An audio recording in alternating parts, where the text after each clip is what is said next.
Muhammadan abduhu wa rasuluh. Allahumma salli ala nabina Muhammad wa ala alihi wa sahbihi ajmain, amma ba'du. Bapak Ibu sekalian yang dirahmati dan diberkahi Allah SWT, seperti biasa sebelum kita memulai kajian kita sempatkan sedikit waktu untuk mengingat Allah Subhanahu wa taala dan memohon permohonan kepada Allah Subhanahu wa taala dengan lafaz-lafaz zikir berikut ini. Kita ulang masing-masing lafaz zikir ini 3 kali. Bismillahirrahmanirrahim. Ya Ghafurun Wadud, Ya Rahimun Wadud. Ya Ghafurun Wadud, Ya Rahimun Wadud. Ya Ghafurun Wadud, Ya Rahimun Wadud. Wahai Zat yang Maha Pengampun lagi Maha mencintai hamba. Wahai Zat yang Maha Pengasih lagi Maha mencintai hamba. Subhanallah wa bihamdihi adada khalqihi wa ridha nafsihi wa zinata arshihi wa midada kalimatih. Subhanallah wa bihamdihi adada khalqihi wa ridha nafsihi wa zinata arshihi wa midada kalimatih. Subhanallah wa bihamdihi adada khalqihi wa ridha nafsihi wa zinata arshihi wa midada kalimatih.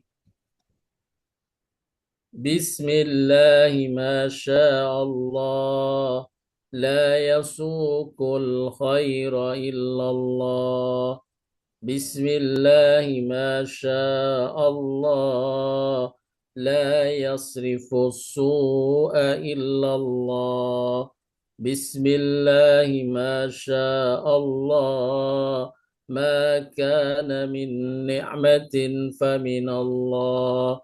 بسم الله ما شاء الله، لا حول ولا قوة إلا بالله العلي العظيم.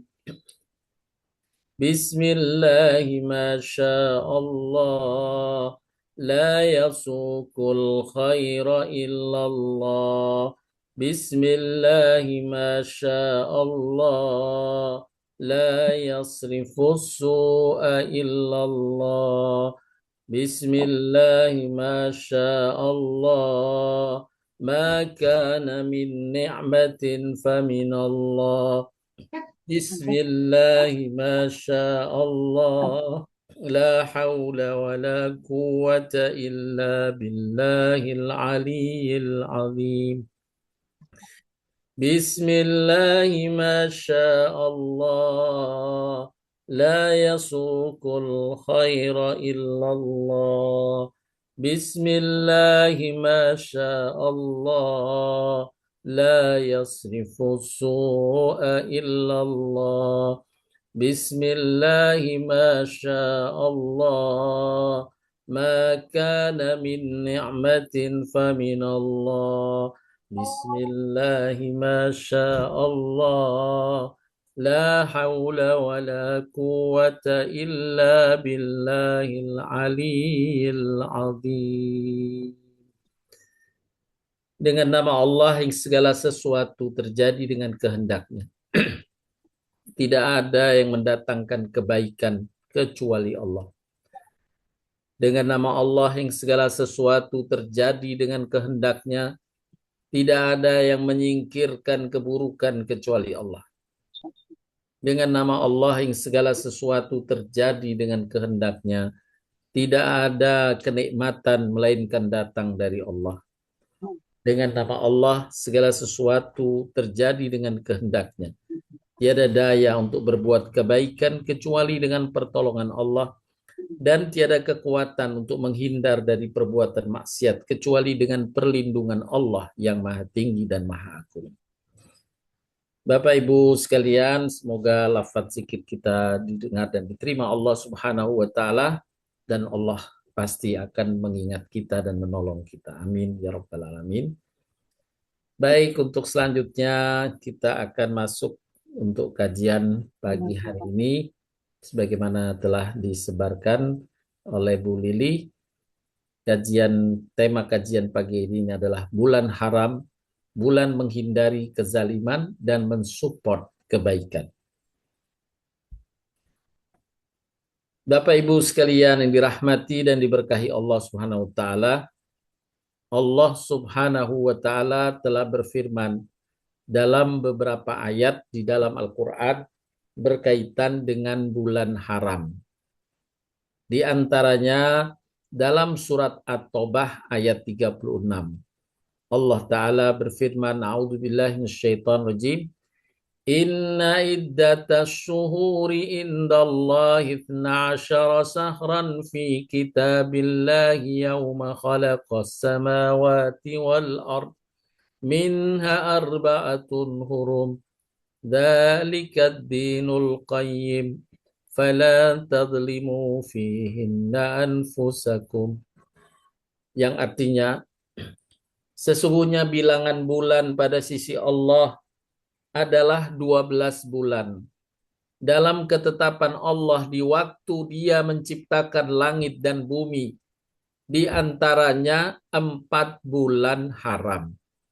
Itulah ketetapan agama yang lurus, maka janganlah kamu berbuat kezaliman dalam bulan yang 4 itu.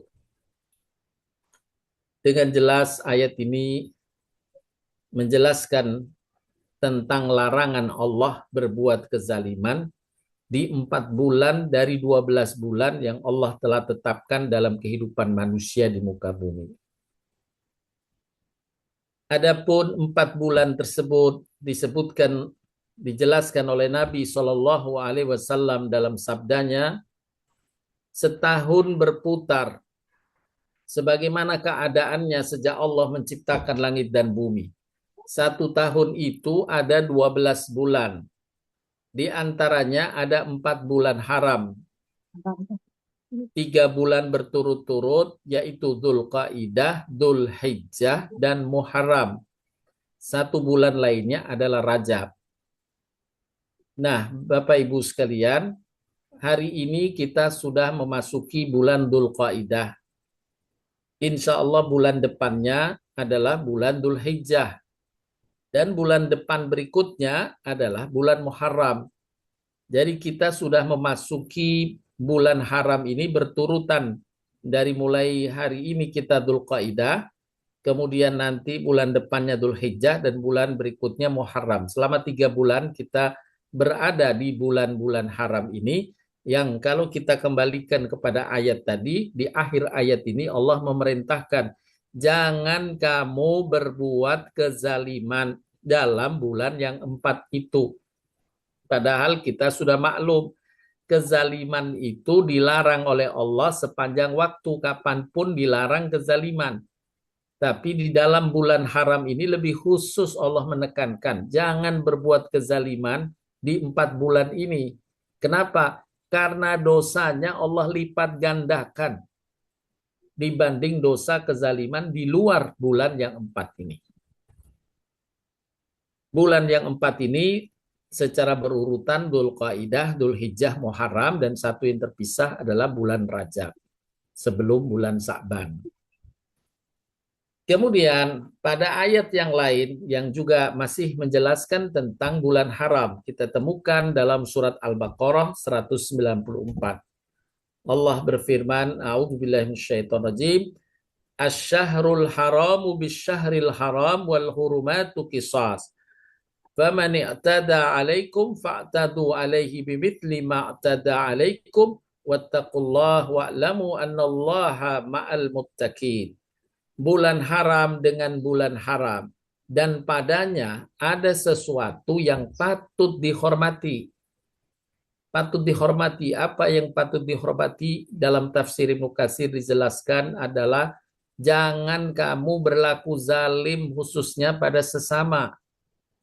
Ini bulan yang Allah hormati. Jangan kamu berlaku zalim pada bulan-bulan itu kepada sesama khususnya. Lanjut ayat ini, akan tetapi di dalamnya tetap berlaku hukum kisos. Ya, Allah tetap berlakukan hukum kisos. Apa yang dimaksud hukum kisos dijelaskan dalam ayat berikutnya ini. Oleh sebab itu, barang siapa yang menyerang kamu, yakni berbuat zalim kepadamu, maka balaslah ia seimbang dengan kezalimannya terhadapmu. Kalau kita dizalimi, maka di bulan haram ini, walaupun kita pada dasarnya tidak boleh berbuat zalim, tapi kalau sekedar untuk membalas, memberi pelajaran pada orang yang berlaku zalim pada kita, maka Allah izinkan tidak berdosa.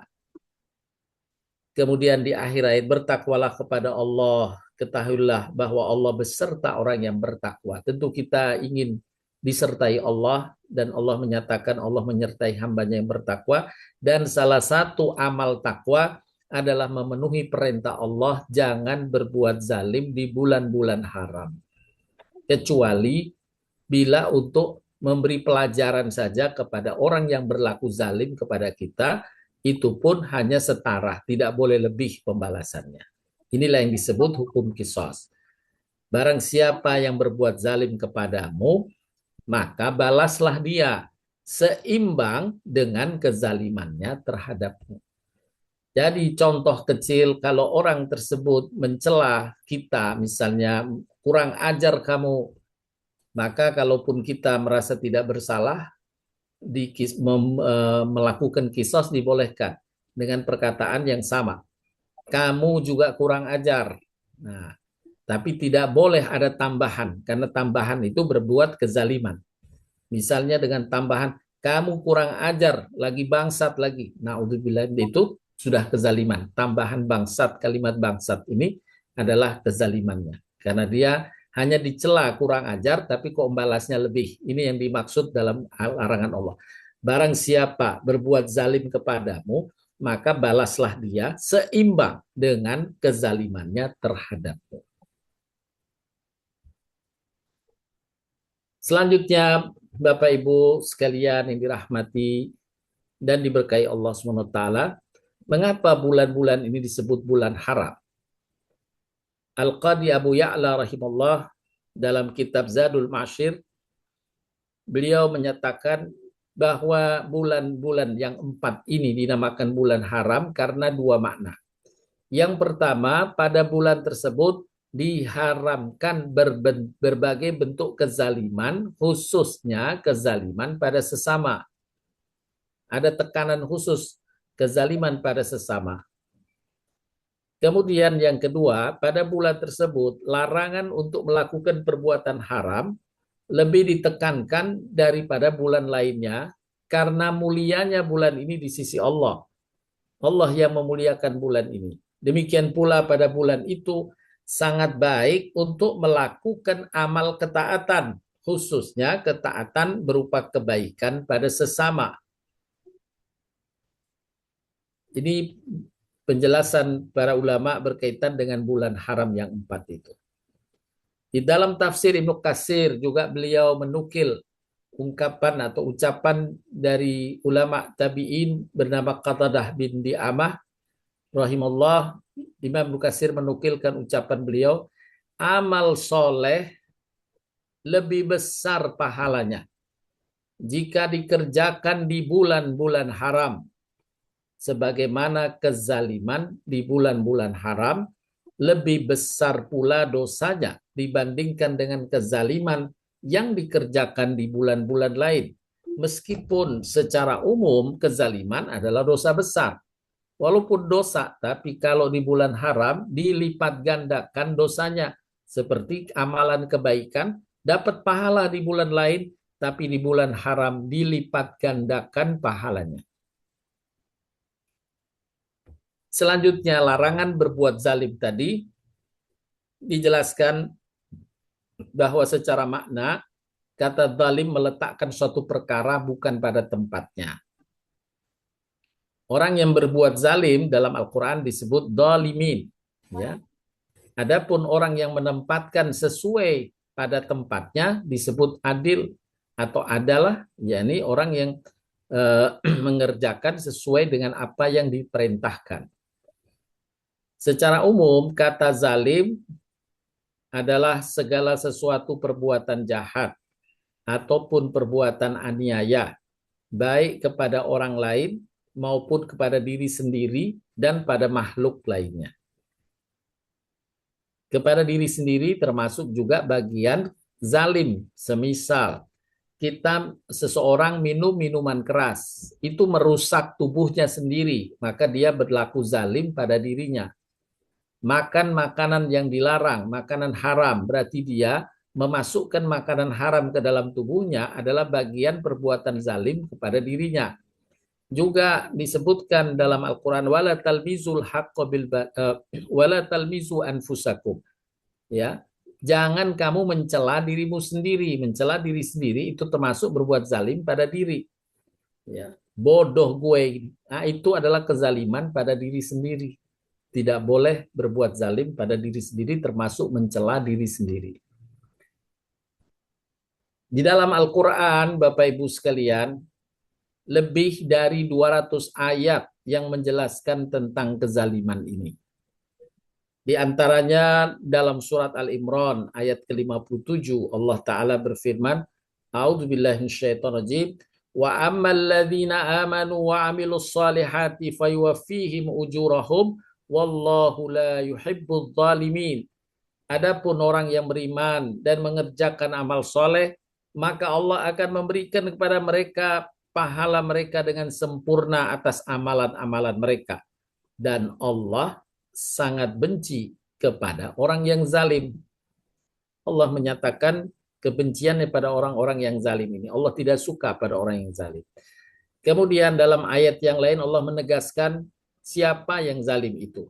Tilka hududallahi fala ta'taduha wa may yata'adda hududallah faulaika humudz zalimun.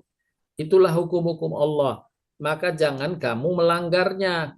Dan barang siapa melanggar hukum-hukum Allah, mereka itulah orang yang zalim.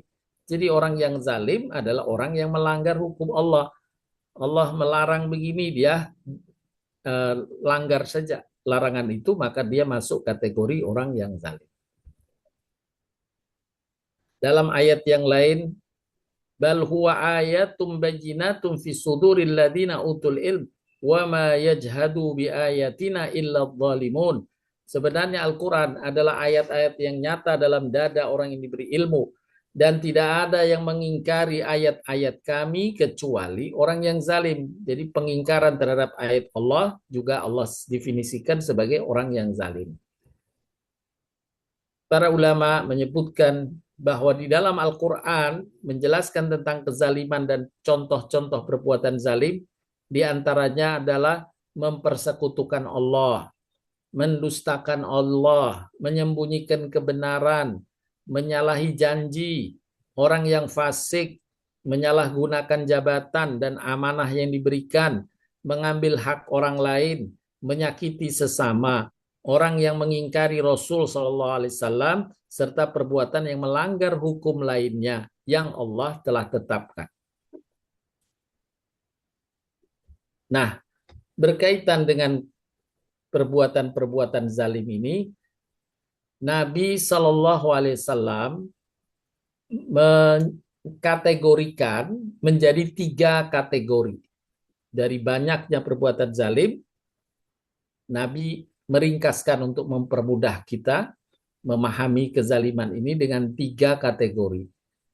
Rasulullah SAW bersabda, kezaliman itu ada 3 macam.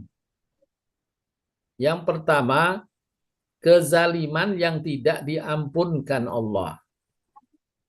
Yang kedua, kezaliman yang dapat diampunkan Allah. Dan yang ketiga, kezaliman yang tidak dibiarkan oleh Allah. Kemudian dirincikan lagi atau diberikan penjelasan oleh Nabi tentang 3 kategori ini.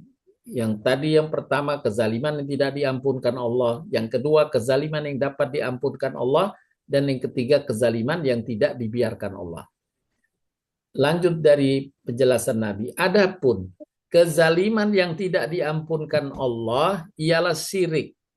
Sesuai dengan firman Allah, inna syirka ladzulmun adzim, sesungguhnya syirik itu adalah kezaliman yang amat besar.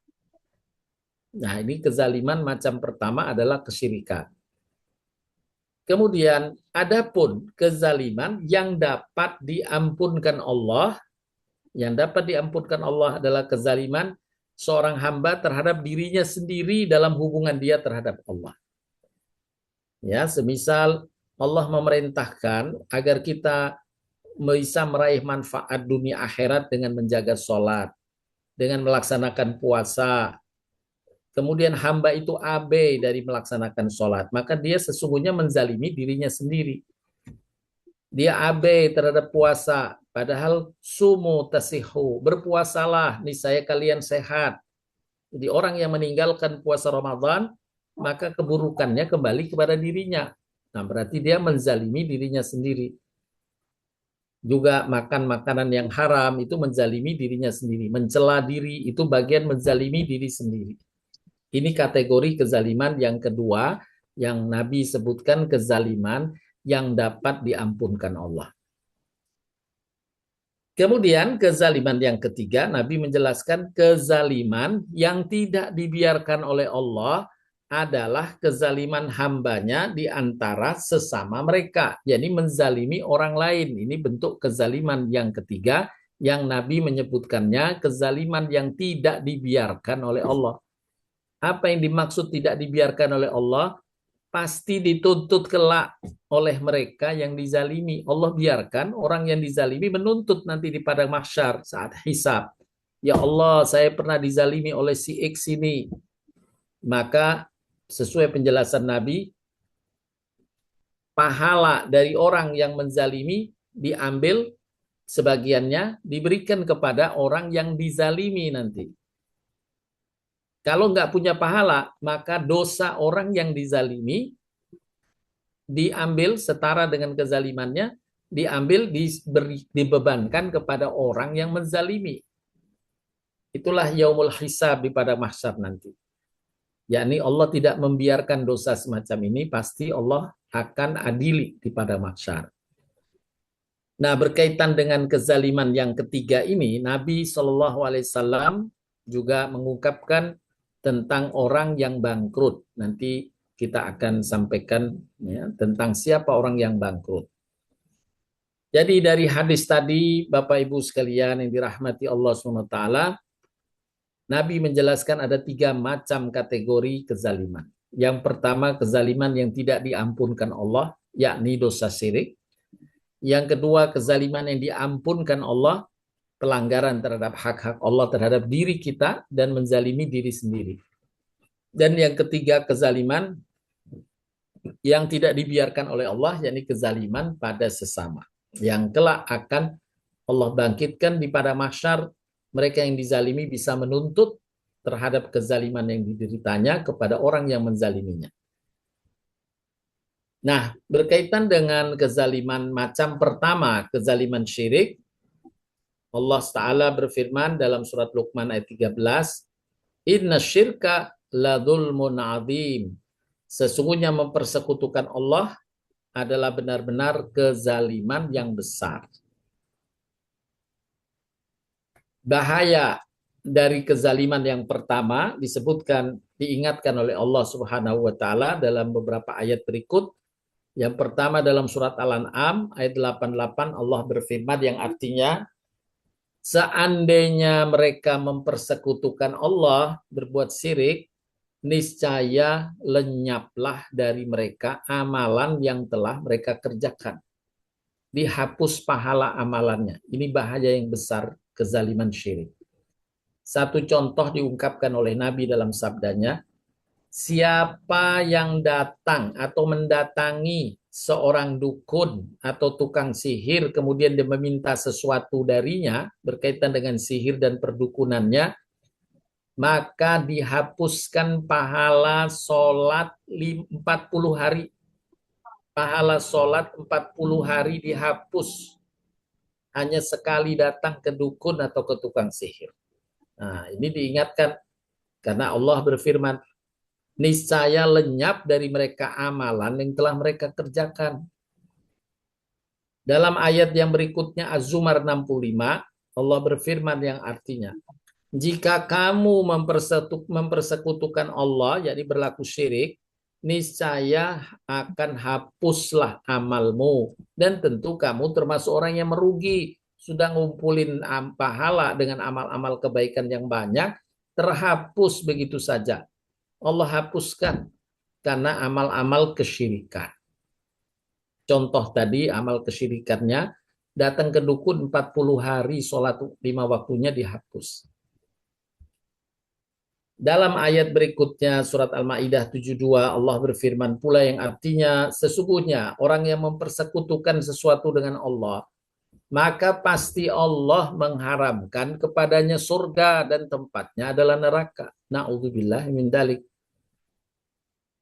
Berikutnya dalam surat Al-An'am 82 orang yang beriman dan tidak mencampuri keimanan mereka dengan kezaliman yakni kesyirikan, bagi mereka keamanan dan mereka mendapatkan petunjuk. Allah akan berikan petunjuk terus atas ketauhidan yang bersangkutan.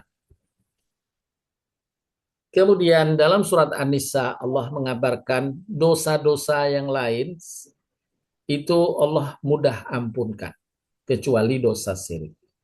Allah berfirman dalam surat An-Nisa 48, Inna Allah la yaghfiru an yusraka bihi wa yaghfiru ma duna dhalika liman yasha wa man yusrik billahi faqad iftara ithman 'azima. Sesungguhnya Allah tidak akan mengampuni dosa syirik dan Dia mengampuni segala dosa selain dari syirik itu bagi siapa yang dikehendakinya. Barang siapa yang mempersekutukan Allah, maka sungguh ia telah berbuat dosa yang besar. Jadi dosa syirik sebagaimana dijelaskan dalam hadis tadi, yaitu bentuk kezaliman, kezaliman yang tidak diampunkan Allah. Itulah kesyirikan. Maksud kezaliman yang tidak diampunkan Allah adalah mereka kalau dia tidak minta ampun secara khusus, maka Allah tidak ampunkan. Itu bedanya dengan dosa kezaliman yang kedua. Kalau kezaliman kedua mungkin orang lupa dalam mengerjakan amal dosa itu. Ya, semisal pada dahulu mungkin ada orang yang tertinggal sholatnya, dia lupa sudah. Sekarang baru tersadar, nggak ingat ya. Maka dengan amal soleh semisal sholat 5 waktu yang terjaga, puasa Ramadan, dosa-dosa semacam itu Allah hapuskan. Tapi untuk syirik diperlukan tobat secara khusus. Kalau hamba itu tobat secara khusus, maka Allah ampunkan, tidak ada dosa yang tidak diampuni. Kalau hambanya minta ampun. Sebagaimana surat Az-Zumar ayat 53 Allah Ta'ala berfirman yang artinya, katakanlah wahai hamba-hambaku yang melampaui batas terhadap diri sendiri, yaitu banyak berbuat dosa. Jangan kalian berputus asa dari rahmat Allah. Yakni hendaklah kalian minta ampun, jangan berputus asa. Bertobatlah, minta ampunlah kepada Allah, istighfarlah kepada Allah. Sesungguhnya Allah mengampuni dosa semuanya. Jika kamu minta ampun, Allah akan terima pengampunan itu. Ya, berbagai jenis dosa pun baik kesyirikan Allah akan ampunkan. Dia Maha Pengampun lagi Maha Penyayang. Jadi dengan kata lain dosa syirik adalah dosa yang dia mendapatkan ampunan bila hamba beristighfar atau mohon ampun kepada Allah. Oleh karenanya di antara doa yang dianjurkan oleh baginda Nabi SAW, kadang mungkin dahulu kita melakukan hilaf salah terkait dengan kesyirikan, tapi kita belum mengerti, ya, terpeleset kepadanya, maka kita bisa menggunakan doa ini di antaranya. Allahumma inni a'udzubika an usrika bika wa ana a'lamu wastaghfiruka lima la a'lam. Ya Allah, sesungguhnya saya berlindung kepadamu dari perbuatan syirik yang saya ketahui dan saya mohon ampun kepadamu terhadap kesyirikan yang tidak saya ketahui. Jadi mohon ampun terhadap dosa-dosa syirik yang lupa dahulu. Ya, yang kita belum memahami saat itu. Nah, ini kita bisa mohon ampun, maka Allah akan ampunkan. Nah, ini berkaitan dengan kezaliman yang pertama. Selanjutnya, Bapak Ibu, kezaliman macam kedua yang Nabi sebutkan, kezaliman yang Allah ampunkan. Nah, kezaliman macam kedua adalah kezaliman berkaitan dengan diri. Seperti mengabaikan kewajiban-kewajiban yang Allah tetapkan untuk diri kita, seperti mengerjakan sholat, puasa, kemudian larangan-larangan yang terkait dengan diri kita, larangan minuman keras dilanggar, larangan memakan makanan yang haram dilanggar, berarti dia sedang menzalimi dirinya sendiri, termasuk mencela dirinya sendiri, termasuk bagian kezaliman macam kedua. Nah, untuk kezaliman macam kedua, kata Nabi SAW, Allah akan mengampuninya dengan apa? Dengan amal-amal soleh. Ya, jika si hamba beramal soleh dan istiqomah menjaga amalan itu, maka Allah akan ampunkan. Ya, Allah Maha Pengampun lagi Maha Penyayang. Di antaranya disebutkan dalam surat Al-Imran ayat 135-136, Allah Ta'ala berfirman yang artinya, dan orang-orang yang apabila mengerjakan pekerjaan keji, yakni pekerjaan dosa, atau menganiaya diri mereka sendiri, ya, menganiaya diri sendiri, merugikan dirinya sendiri, kemudian mereka ingat akan Allah, lalu mohon ampun terhadap dosa-dosa mereka, siapa lagi yang dapat mengampuni dosa selain daripada Allah? Mereka tidak meneruskan perbuatan kejinya itu sedang mereka mengetahui. Mereka itu balasannya ialah ampunan dari Tuhan mereka dan surga yang di dalamnya mengalir sungai-sungai sedang mereka kekal di dalamnya. Nah, kezaliman macam kedua ini dimungkinkan mendapat ampunan karena amal kebaikan hamba. Di antaranya disebutkan dalam hadis Bukhari Muslim bahwa Rasulullah SAW bersabda yang artinya, Nabi bertanya kepada para sahabatnya, bagaimana menurut kalian seandainya ada sebuah sungai dengan airnya yang sangat jernih di depan pintu rumah seorang dari kalian, di mana ia selalu mandi di sungai itu 5 kali setiap hari. Apakah mungkin masih akan tersisa kotoran di tubuhnya meskipun hanya sedikit? Para sahabat menjawab, tentu saja tidak ya Rasulullah. Tidak akan tersisa sedikit pun kotoran di tubuhnya karena dia mandi sampai 5 kali. Nabi kemudian bersabda, nah begitulah perumpamaan sholat 5 waktu. Dengan sholat 5 waktu itu Allah akan menghapus dosa-dosa si hamba. Nah, dosa-dosa yang dihapus adalah dosa-dosa kezaliman macam kedua. Ya, kalau kesirikan sekali lagi dia memerlukan tobat atau istighfar secara khusus. Dan kezaliman macam ketiga tentu tidak dibiarkan ya kecuali minta maaf. Kalau dia meminta maaf kepada orang yang dizalimi baru Allah ampunkan. Tapi kalau belum minta maaf maka Allah biarkan. Allah kelak nanti bangkitkan di padang mahsyar kalau belum terselesaikan, maka orang yang dizalimi diberi kesempatan menuntut atas kezalimannya. Itu jenis kezaliman macam ketiga. Kalau kezaliman kedua dengan amal-amal sholat, dengan amal-amal puasa Ramadan atau puasa lainnya, dengan bersedekah, ya, berhaji, berumroh, itu bagian dari penghapus dosa-dosanya. Dalam hadis Imam Tirmizi disebutkan bahwa Rasulullah SAW bersabda, Allah Ta'ala berfirman, yakni hadis Qudsi.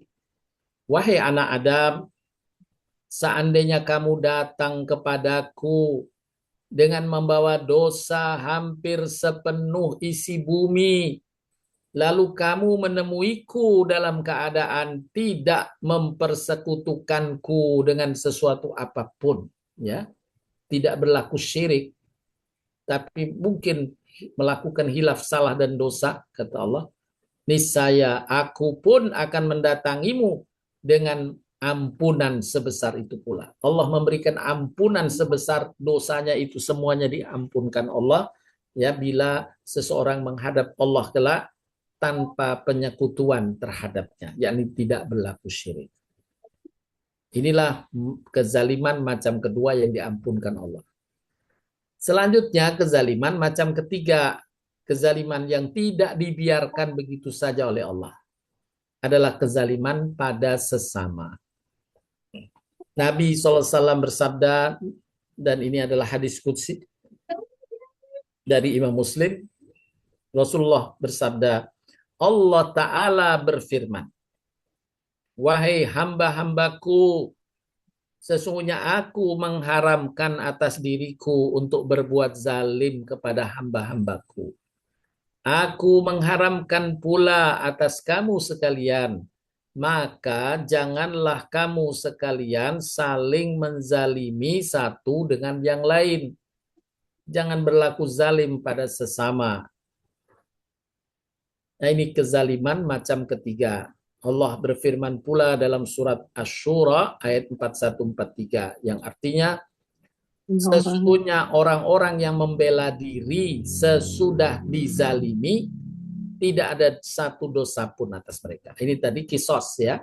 Jadi kalau orang dizalimi kemudian membalas paling tidak setara dengan kezalimannya, maka dia tidak berdosa. Ya tadi saya contohkan, kalau dia dizalimi dengan dicaci, kurang ajar kamu, maka dia kalau membalas, lu kurang ajar juga. Nah, itu boleh. Ya. Tapi kalau lu kurang ajar lagi, bangsat lagi, nah itu tidak boleh. Berarti dia berlebih. Nah, dalam ayat lanjutannya, sesungguhnya dosa adalah atas orang-orang yang berbuat zalim kepada manusia dan melampaui batas dalam melakukan pembalasan. Seperti tadi, contoh kecil caci maki tadi, tidak boleh berlebihan. Kalau dia berlebihan jadi dosa dia.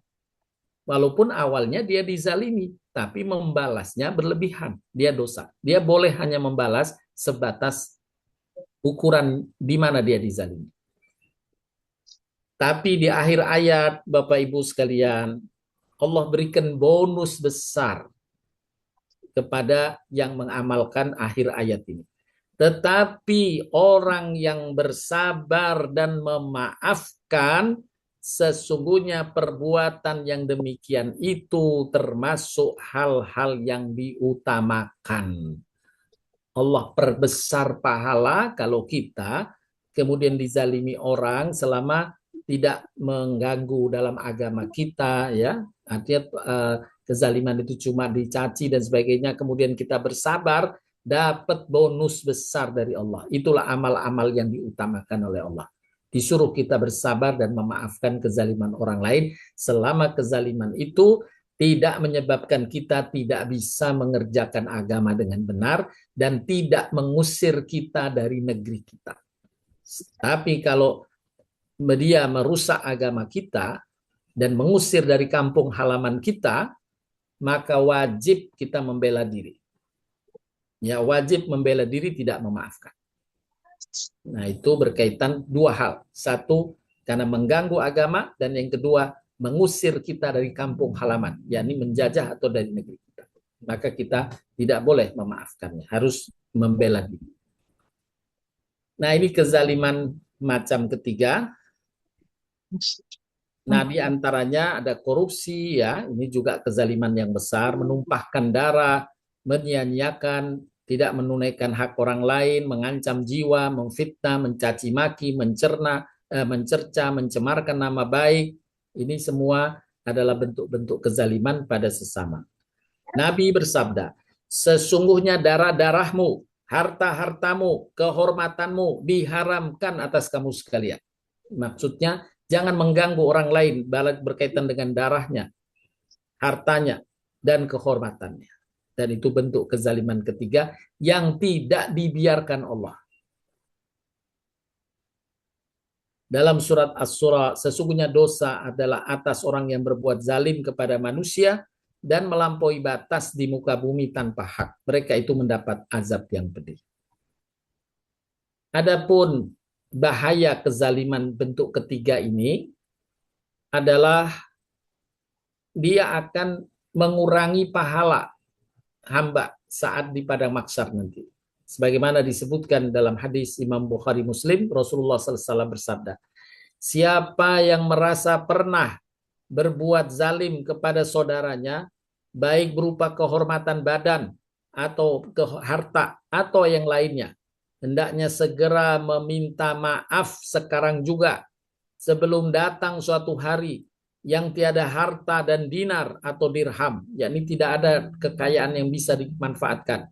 Jika ia punya amal soleh, maka akan diambil menurut penganiayaannya. Pahala amal soleh itu yang akan dilimpahkan kepada orang yang dizalimi. Dan jika tidak mempunyai kebaikan, tidak punya pahala lagi, maka diambillah dari kejahatan orang yang dianiaya, yakni dosa-dosa orang itu yang masih belum terampuni, dibebankan kepada orang yang menzaliminya. Ditransfer kepada orang yang menzaliminya. Nah, kondisi semacam ini bisa menyebabkan orang itu merugi besar. Sudah mengumpulkan banyak pahala dari amal-amal soleh, terkuras habis dengan membayar kezaliman yang dia lakukan. Dan biasanya kebanyakan kita tidak tahu bentuk kezaliman kita kepada sesama. Ya. Inilah yang oleh Nabi disebutkan dalam penjelasan sabdanya, orang yang bangkrut. Nabi bertanya kepada sahabatnya, tahukah kalian apakah orang yang bangkrut itu? Para sahabat mencoba menjawab, orang yang bangkrut di antara kami adalah yang tidak punya uang dan harta benda, ya Rasulullah. Lalu Nabi SAW menjelaskan, sesungguhnya orang yang bangkrut dari umatku adalah orang yang datang pada hari kiamat dengan membawa pahala sholat, pahala puasa, pahala zakat. Namun dia pernah mencaci si Anu, memakan harta si Anu, menumpahkan darah, memukul orang lain. Maka diputuskanlah perkara orang tersebut dengan diambil sebagian dari pahala kebaikannya, diberikan kepada orang yang dizaliminya. Dan jika pahalanya telah habis sebelum menyelesaikan kewajiban-kewajiban atasnya, maka diambillah dosa orang yang dizalimi, dilimpahkan kepadanya. Dia yang menanggung dosanya. Sampai dia yang tadinya surplus pahala, kelebihan pahala, saat ditimbang di mizannya Allah, karena dia membayar kompensasi kepada orang-orang yang dizalimi, kemudian dia habis pahalanya. Maka dosa orang yang dizalimi, karena dia tidak bisa membayar dengan pahala, diambil dosanya, dikurangkan, ditimpakan kepadanya. Yang tadinya surplus pahala, menjadi surplus dosa. Bapak Ibu sekalian yang dirahmati dan diberkahi Allah SWT, Buya Hamka almarhum pernah mengingatkan dalam satu ceramahnya, bahwa jika kalian membuat kezaliman pada satu orang, mungkin mudah membayarnya. Tapi kalau kezaliman kepada bangsa Indonesia, yang menderita kezaliman itu penduduk bangsa Indonesia yang ratusan juta, maka kemungkinan besar kalian akan menjadi bangkrut nanti di akhirat. Karena yang menuntut ratusan juta, karena jangan main-main dalam memberikan andil kepada bangsa Indonesia. Mending kata Ibu Yahamka di Singapura saja, karena jumlahnya sedikit masih. Kalau di Indonesia jumlahnya ratusan juta, kalau berbuat zalim pada mayoritas anak bangsa, bangkrut dia. Ya, bangkrut, yang menuntut banyak semua. Nah, ini pengingatan kebangkrutan. Ya. Kalau dia sebagai orang yang bisa memberikan andil untuk bangsa, memberi manfaat luar biasa, keberkahannya. Ya, keberkahannya luar biasa. Para pahlawan itu keberkahannya luar biasa. Karena menjadikan kita sebagai orang di tanah air ini menjadi bebas merdeka. Bisa beramal soleh kembali. Yang menegakkan kebaikan-kebaikan kembali. Maka pahalanya Allah copy paste kepada mereka para pahlawan yang memperjuangkan kemerdekaan. Nah, tapi kalau sebaliknya berbuat kezaliman pada anak bangsa, maka dikhawatirkan ia akan terkena kebangkrutan sebagaimana yang Nabi sebutkan, karena yang menuntut bangsa Indonesia semuanya. Bahkan boleh jadi anak cucunya juga ikut serta terzalimi. Tak terhitung mungkin jumlah. Habis itu pahala. Nah, inilah pengingatan dari Nabi SAW, jangan menjadi orang yang bangkrut. Dalam hadis Imam Bukhari, Nabi juga mengingatkan ketika Nabi menjawab pertanyaan salah seorang sahabatnya, Abu Hurairah, "Ya Rasulullah, sesungguhnya si fulanah, ada seseorang yang suka sholat malam, suka saum di siang hari, mengerjakan berbagai kebaikan dan bersedekah. Hanya saja ia suka mengganggu para tetangganya dengan lisannya." Dia udah sholat malam, kalau sholat malam, sholat fardu sudah selesai. Saum di siang hari suka berarti sholat puasa-puasa sunnah. Tetapi dia suka mengganggu para tetangganya dengan lisannya. Nabi bersabda tiada kebaikan padanya, dia termasuk penghuni neraka. Nanti menjadi bangkrut nanti. Terkuras habis itu pahalanya karena kezaliman yang terus-menerus hanya dengan kezaliman lisan saja. Kemudian ditanyakan kembali kepada Nabi, ya Rasulullah, sesungguhnya si fulanah yang lain mengerjakan hanya sholat fardu, sholat wajib dan bersedekah hanya sekedar dengan sepotong keju, namun tidak pernah mengganggu seorang pun. Nabi menjawab, dia termasuk penghuni surga. Subhanallah. Mari Bapak Ibu sekalian, kita berbuat kebaikan pada sesama, menghindari kezaliman terhadap sesama. Kembali kepada ayat surat At-Taubah. Sebagaimana di bulan haram ini Allah mengingatkan, fala tadlimu fihinna anfusakum. Jangan kamu di bulan ini berbuat kezaliman. Dalam ayat yang lain, surat Al-Maidah ayat kedua juga menjelaskan tentang bulan haram ini. Ya ayyuhalladzina amanu la tahillu sya'airillah wala syahral haram. Hai orang-orang yang beriman, janganlah kamu melanggar siar-siar Allah dan jangan melanggar kehormatan bulan-bulan haram, yakni Dzulqa'dah, Dzulhijjah, Muharram dan Rajab ini. Jangan kamu langgar kehormatannya. Kehormatannya apa? Yang pertama tadi, jaga jangan berbuat kezaliman. Ingat Allah, ya, bahwa ini bulan yang dihormati, kita hindari berbuat kezaliman pada sesama.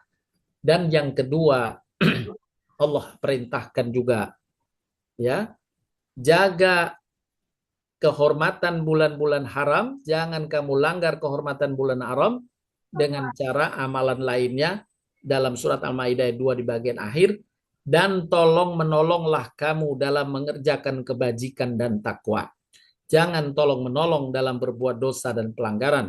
Bertakwalah kepada Allah, sesungguhnya Allah amat berat siksanya. Dalam ayat ini secara khusus pula, di bulan-bulan haram hendaklah kita mensupport kebaikan pada sesama, dibesarkan pahalanya. Allah berfirman menjelaskan pahala orang yang mensupport kebaikan. Barang siapa yang memberi pertolongan yang baik, yakni mensupport kebaikan, niscaya ia akan memperoleh bagian pahala daripadanya. Dan barang siapa memberi pertolongan yang buruk, niscaya dia akan memikul dosa daripadanya. Allah Maha Kuasa atas segala sesuatu. Jangan meringankan supporting kebaikan pada sesama. Ya, kita memfasilitasi orang yang sholat dengan sajadah misalnya.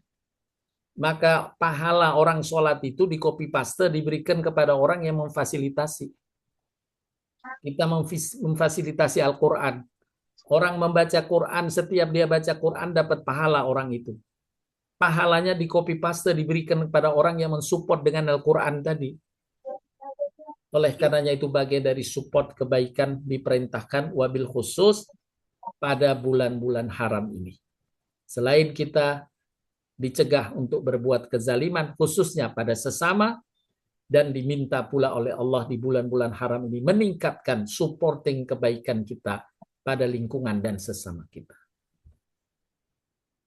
Sesungguhnya orang-orang beriman itu memang saling support dalam kebaikan. Sebagaimana Allah sifati dalam surat At-Taubah ayat 71, Allah Ta'ala berfirman yang artinya, dan orang-orang yang beriman, lelaki dan perempuan, sebagian mereka menjadi penolong bagi sebagian yang lain. Saling support dalam kebaikan. Mereka itulah yang akan diberi rahmat oleh Allah. Orang-orang yang saling support dalam kebaikan ini yang akan diberi rahmat oleh Allah, kasih sayang dari Allah Subhanahu wa taala. Allah Maha Perkasa lagi Maha Bijaksana. Sekali lagi Bapak Ibu sekalian, kita diingatkan bulan-bulan haram ini untuk tidak berlaku kezaliman khususnya pada sesama dan didorong untuk berbuat kebaikan, diantaranya support kebaikan pada sesama. Imam Ibnu Katsir menyebutkan dalam kitab tafsirnya, amal soleh lebih besar pahalanya jika dikerjakan di bulan-bulan haram. Sebagaimana kezaliman di bulan-bulan haram lebih besar dosanya dibanding dengan kezaliman yang dikerjakan di bulan-bulan lain. Meskipun secara umum kezaliman adalah dosa besar. Marilah Bapak Ibu, kita jadikan bulan-bulan haram yang saat ini kita sedang masuki, yakni Dzulqa'dah. Berikutnya nanti Dzulhijjah. Berikutnya lagi Muharram. Menjadi bulan bagi kita meraih pahala besar khususnya dalam kebaikan pada sesama. Dan berlatih lebih kuat lagi dalam menahan diri dari berbuat kezaliman pada sesama. Inilah yang dapat dipaparkan dalam kajian pagi hari ini. Semoga bermanfaat bagi diri saya dan bagi Bapak Ibu semuanya. Dan Allah melimpahkan semoga keberkahan untuk kita dan rahmatnya untuk kita semuanya bisa menjalani apa yang Allah telah perintahkan dalam ayat-ayatnya Al-Quran dan penjelasan Nabi Shallallahu Alaihi Wasallam. Demikian untuk selanjutnya dipersilahkan bila ada ingin didiskusikan. Saya minta bantuan Bu Lili untuk menjadi pemandu. Silakan Bu Lili. Baik, jazakallah Pak Ustadz. Silakan Ibu-ibu, Bapak yang ingin bertanya. Silakan Bu Sofi. Bu Sofi belum.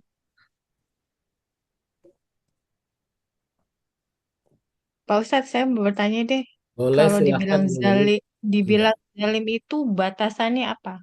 Apa Bu Lili? Misalnya orang sakit hati, kalau dibilang zalim itu batasannya apa Pak Ustadz ya?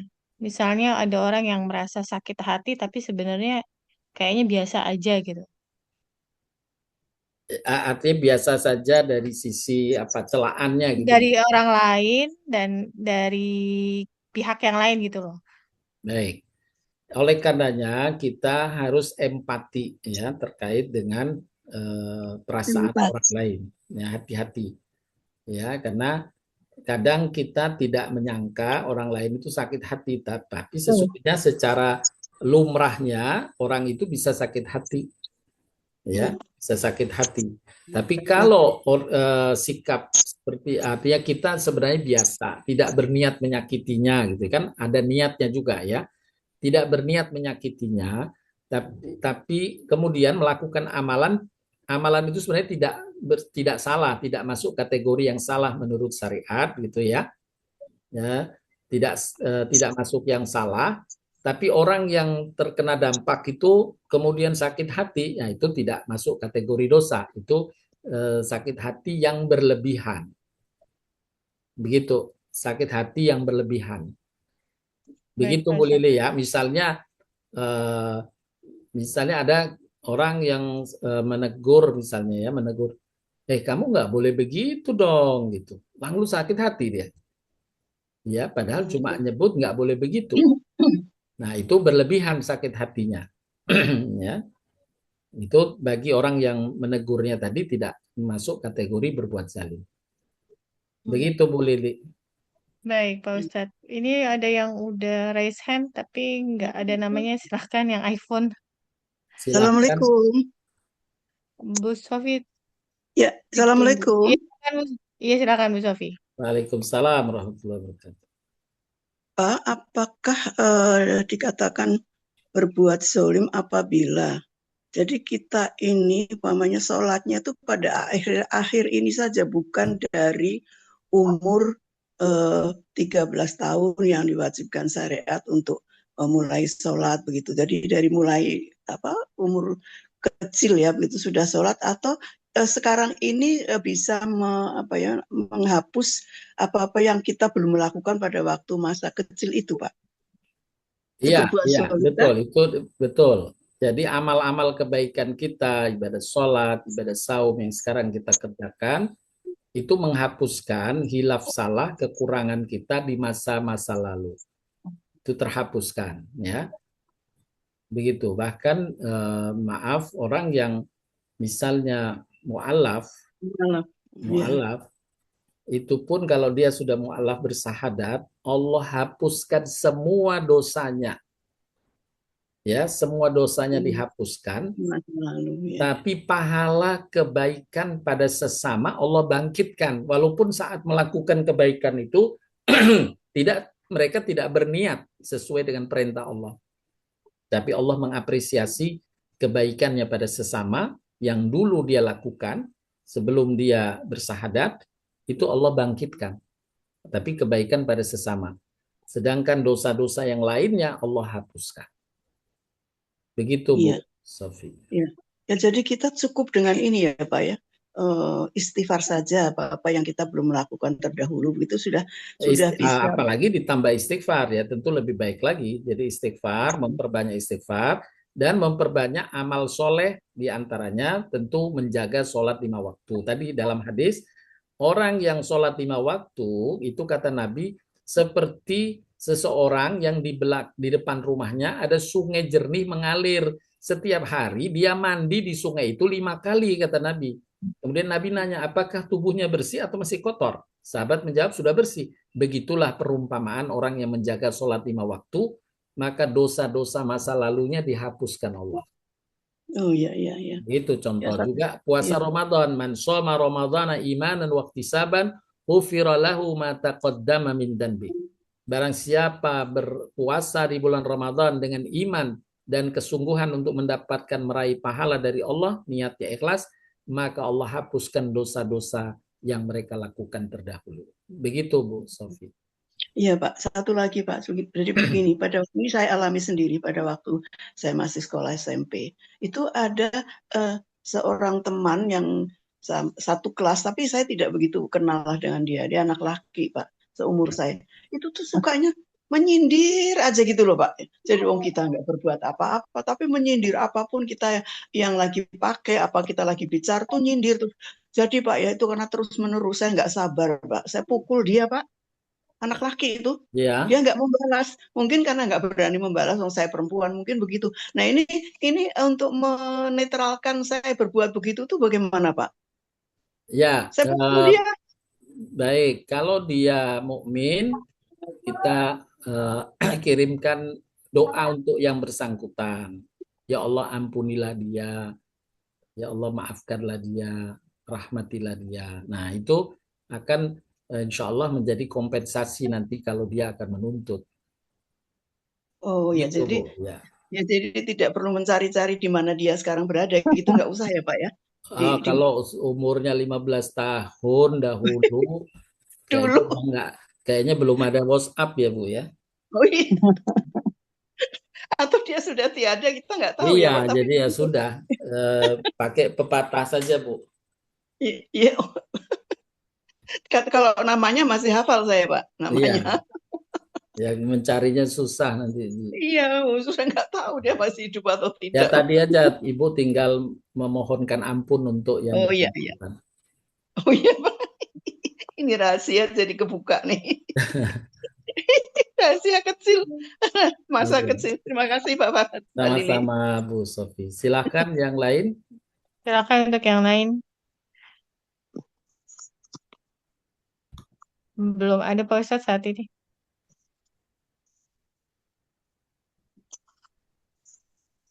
Baik, kalau tidak ada,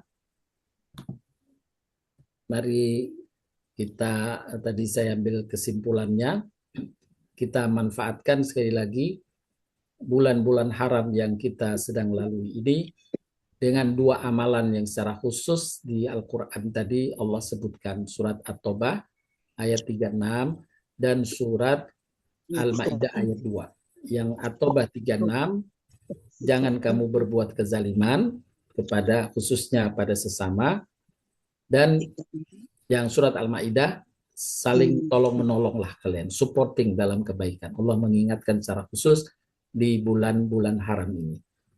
Mari kita tingkatkan dua amalan ini.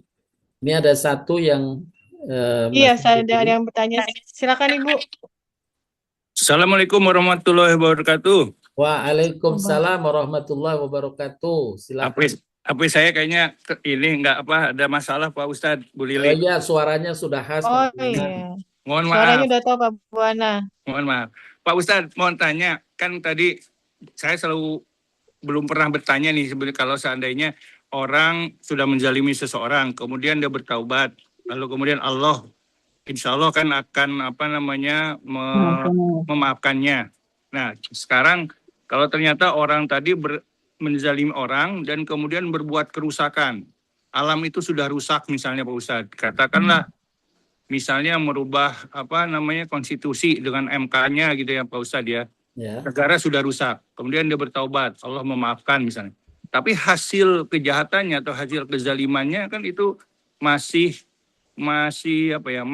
bikin orang lain susah, makin bikin orang lain terzalimi. Itu bagaimana Pak Ustadz? Itu hitungannya atau apa penjelasannya? Terima kasih. Tadi kalau untuk kezaliman yang disebutkan itu masuk kezaliman macam ketiga kan ya.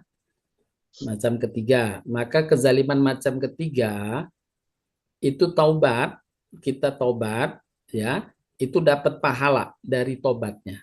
Dapat pahala, tapi belum tentu menutup dosa yang dilakukannya terkait dengan tadi, apalagi tadi diingatkan kalau itu dampaknya nasional, dampaknya kepada bangsa, kepada banyak orang, maka boleh jadi itu dengan tobat saja belum menutup. Kita tobat ya, tapi belum menutup. Kalau yang tobat menutup itu hanya dosa syirik besar, ya itu dengan tobat selesai. Tapi kalau kezaliman, makanya Nabi menyebutkan kezaliman macam ketiga adalah kezaliman yang tidak dibiarkan oleh Allah. Artinya pasti orang yang dizalimi akan diberikan kesempatan menuntut. Maka bagaimana kita menyiapkan? Yang pertama taubat, ya itu akan mendapatkan pahala dengan taubatnya. Tapi Allah tidak bisa mengampuninya sebelum orang-orang yang menuntut. Jadi Allah menyiapkan saja kalau kita taubatnya disuruh taubat. Yang kedua, kita berupaya memohon maaf tadi ya, meminta maaf kepada orang yang dizalimi. Kalau tidak ada kesempatan meminta maaf, maka yang ketiga, perbanyaklah amal kebaikan, ya, khususnya kemaslahatan pada sesama. Jadi dikompensasi dengan kebaikan-kebaikan yang lain pada sesama, karena kebaikan pada sesama itu pahalanya besar. Tapi pahala besar ini kita siapkan untuk kompensasi kalau nanti mereka yang terzalimi akan nuntut di akhirat. Jadi berbuat kebaikanlah pada sesama. Ini yang ketiga tadi. Jadi kita menyiapkan diri. Ya. Kalau memungkinkan ya kita meminta maaf kepada orang-orang yang dizalimi. Tapi kalau itu tidak memungkinkan ya sudah, kita bisa memperbanyak amal soleh, kebaikan untuk menyiapkan kalau nanti di mahsyar kita diminta untuk memberi kompensasi, sudah ada pahala yang kita siapkan sebagai kompensasinya. Oleh karenanya tadi berhati-hati berkaitan dengan kemaslahatan umum. Ya, kemaslahatan umum, karena kata Buya Hamka tadi, kalau kemaslahatan yang kamu berikan kepada bangsa Indonesia, kamu insya Allah mendapatkan surga. Karena pahalanya besar, ya, memberi manfaat jutaan, ratusan juta orang. Nah, tapi kalau berbuat kezaliman, maka khawatir kita menjadi orang yang bangkrut. Sebagaimana disebutkan Nabi tadi, karena yang menuntut bangsa Indonesia bukan 10 orang, ratusan juta. Nah, itulah Pak Buana yang bisa saya sampaikan. Iya, Pak Ustadz, jadi tadi kalau kita bertobat, walaupun taubatan nasuha itu belum tentu bisa taubatnya mungkin diterima, tapi pahalanya dapat. Iya. Tapi tetap, jadi ujung-ujungnya adalah besar mana timbangan kebaikan dengan timbangan kezalimannya gitu Pak Ustadz ya. Ya, Ujung-ujungnya ke sana ya. betul. Benar, ya. Hmm. Betul Pak Buana. Jadi tobat tetap kita harus itu mendapatkan pahala, tapi tidak otomatis Allah menyelesaikan urusan dengan orang banyak tadi. Tetap orang banyak tadi akan diadili di mahsyar, mereka menuntut ya. Oleh karenanya kita harus siapkan selain tobat dengan pahala dari amalan-amalan lain ya. Amalan lain tadi dengan sholat, puasa, haji, umroh, dan amalan sedekah atau amalan kemaslahatan lain ya.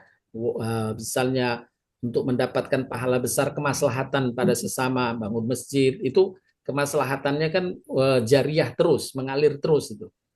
Nah, kemaslahatan pada sesama, mensupport kebaikan itu yang bisa mungkin diandalkan untuk mendapatkan pahala yang bisa untuk membayar kompensasi atas kezaliman tadi.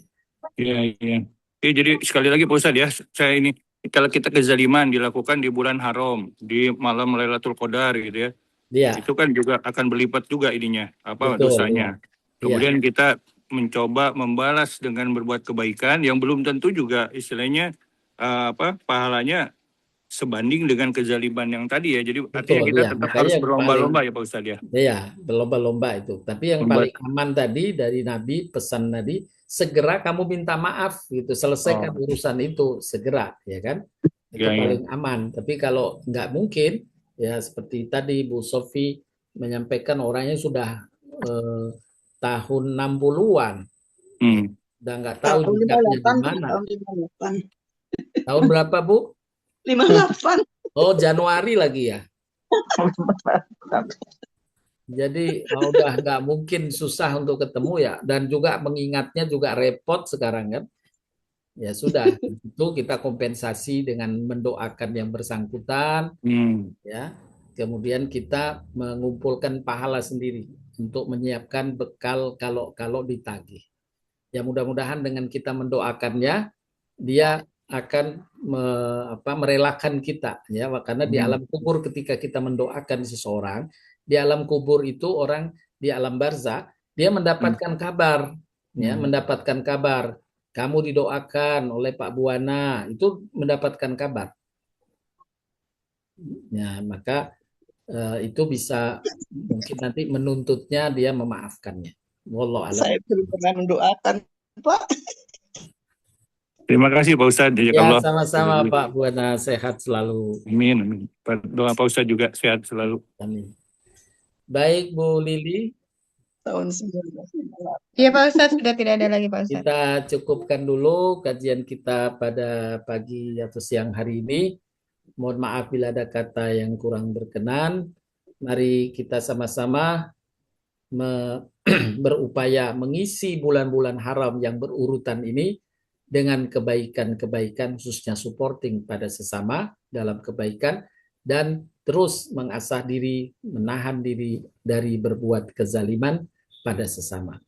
Wabillahi taufiq wal hidayah. Subhanakallahumma wa bihamdika asyhadu an la ilaha illa anta astaghfiruka wa atubu ilaik. Wabillahi taufiq wal hidayah. Wassalamualaikum warahmatullahi wabarakatuh. Waalaikumsalam.